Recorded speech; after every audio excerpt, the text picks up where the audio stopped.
গরম বাতাসে মুখে লাগছে ভাবছেন ইস যদি এই ফ্যানটা একটু এসির মতো ঠান্ডা হাওয়া দিত তাহলে কি ভালোই না হতো। তোমরা কি জানো ফ্যানকে এসি বানানো যায়? হ্যাঁ, একদম ঠিক শুনছো। আর এর জন্য আহামরি কোনো কিছুর দরকার নেই। আচ্ছা, তাহলে চলুন দেখি এর পেছনের আসল ব্যাপারটা কি। কোনো ম্যাজিক নয়, কিন্তু এর পেছনে কাজ করে দুটো খুব সাধারণ সায়েন্টিফিক প্রিন্সিপাল। দেখুন, এখানে দুটো ব্যাপার কাজ করে। প্রথমটা হলো আইস ইফেক্ট, মানে বরফ তার চারপাশের বাতাসকে ঠান্ডা করে দেয়, আর ফ্যান সেই ঠান্ডা বাতাসটাই আমাদের দিকে ঠেলে দেয়। আর দ্বিতীয়টা হলো ইভ্যাপোরেশন বা বাষ্পীভবন। একটা ভেজা কাপড় থেকে পানি যখন শুকিয়ে যায় তখন এটা বাতাস থেকে তাপ শুষে নেয়, আর এতেই বাতাস ঠান্ডা লাগে। কি সহজ না? তো থিওরি তো বোঝা গেল, এবার আসুন হাতে কলমে দেখে নিই কীভাবে খুব সহজে এই দুটো পদ্ধতি আমরা কাজে লাগাতে পারি। প্রথম পদ্ধতিটা সবচেয়ে সোজা। জাস্ট একটা বাটিতে কয়েক টুকরো বরফ নিন বা দুটো বোতলে পানি জমিয়ে বরফ করে নিন।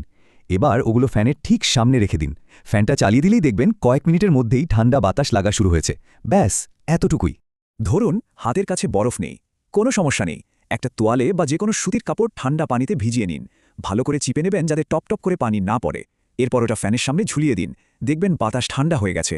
তবে দাঁড়ান, সেরা ফলটা পাওয়ার জন্য কিন্তু কয়েকটা প্রো টিপস মাথায় রাখা দরকার। চলুন জেনে নেওয়া যাক। সবচেয়ে জরুরি কথাটা হলো, এটা কিন্তু সত্যিকারের এসি না। এটা কিন্তু আপনার পুরো ঘর ঠান্ডা করে দেবে না। এটা শুধু ফ্যানের বাতাসটাকে ঠান্ডা করবে, যেটা সরাসরি গায়ে লাগবে। সো প্রত্যাশাটাও সেরকমই রাখতে হবে। আর হ্যাঁ, সবচেয়ে ভালো কাজ করবে ছোট বন্ধ ঘরে। চাইলে বরফ আর ভেজা কাপড় দুটোই একসাথে ব্যবহার করতে পারেন।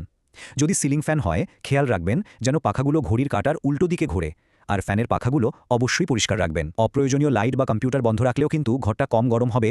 তো এই গরমে আরাম পেতে কোন পদ্ধতিটা আগে ট্রাই করে দেখছেন?